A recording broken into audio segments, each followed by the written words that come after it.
Perkenalkan, nama saya Mevi Martin Cebesi dengan NIM 101-2022-0052, semester 3 kelas B mata kuliah Etika Kristen, tugas UTS. Di sini saya akan menjelaskan tentang masalah yang terjadi di Kota Kupang saat ini. Yang pertama, kasus pembunuhan kembali terjadi di Wesapa Kota Kupang. Kasus pembunuhan mulai kembali terjadi di Kelurahan Wesapa, Kota Kupang, Provinsi Nusa Tenggara Timur. Kali ini pemuda asal Kabupaten Alor menjadi korban penikaman di Jalan Esanita, Wesapa, RT 12 RW 8 pada Minggu 24 September 2023 malam. Kasus ini diketahui sekitar pukul 6.00 hingga pukul 7.00 waktu Indonesia bagian tengah. Pemuda yang menjadi korban penikaman itu diketahui bernama Yohanes Don Bosco Padahilahi, berusia 23 tahun, sementara korban merupakan seorang mahasiswa. Korban tersimpan darah akibat ditikam tepat di bagian jantung hingga meninggal dunia, sehingga korban dibawa ke Rumah Sakit Bayangkara untuk divisum. Sementara itu terdapat salah satu korban lainnya yang bernama Rafael yang juga mendapat penganiayaan dari pelaku hingga mengalami luka lebam di bagian pelipis bagian kiri. Hal ini dibenarkan langsung oleh Kapolsek Kelapa V AKP J. Minuke ketika dikonfirmasi pada Minggu 24 September 2023 sekitar pukul 11.15 waktu Indonesia bagian tengah. Kronologi awal berdasarkan keterangan para saksi, AKP Jimmy mengatakan kejadian awal korban Rafael bermasalah atau salah paham dengan seorang pelaku, namun dirinya belum dianiaya oleh pelaku. Setelah kesalahpahaman itu, pelaku memanggil korban berniat untuk damai.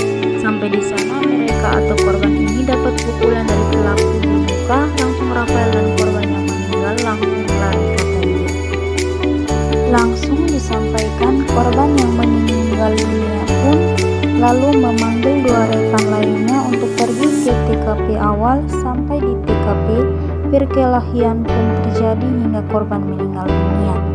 AKP J. Minuke menjelaskan kejadian yang memakan korban itu bukan berawal atau bermula dari syukuran serta wisuda, tetapi terjadi karena kesalahpahaman antara teman korban dan pelaku, tetapi murni salah paham antara temannya korban dengan salah satu pelaku tersebut. AKP Jimmy meminta pelaku penikaman menyerahkan diri untuk mempertanggungjawabkan perbuatannya.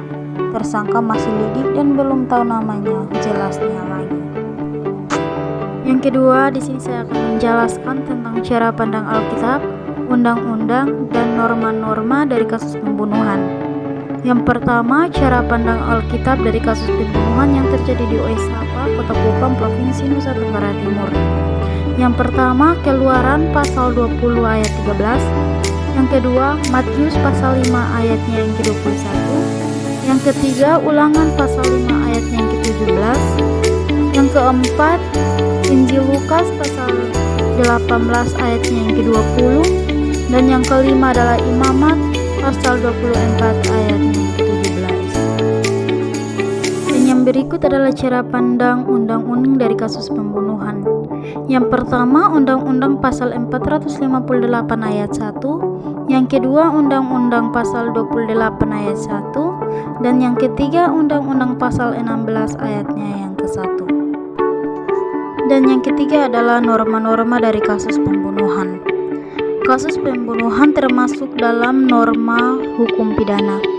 Hukum pidana adalah larangan melakukan tindakan kriminal seperti pencurian, perampokan, dan pembunuhan. Dan yang ketiga adalah pendapat saya tentang etika Kristen dari kasus pembunuhan yang terjadi di Wesapa, Provinsi Nusa Tenggara Timur. Pembunuhan adalah tindakan yang dilarang oleh Tuhan dan juga tidak mengendahkan Tuhan. Membunuh orang lain sama seperti merampas nyawanya.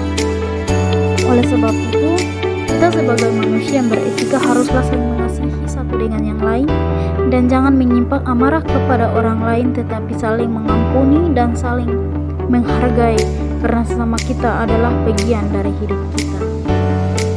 Baik, ini adalah sedikit penjelasan saya tentang masalah yang terjadi di Kota Kupang dan cara pandang Alkitab, undang-undang, norma-norma dari kasus pembunuhan, dan pendapat saya tentang etika Kristen dari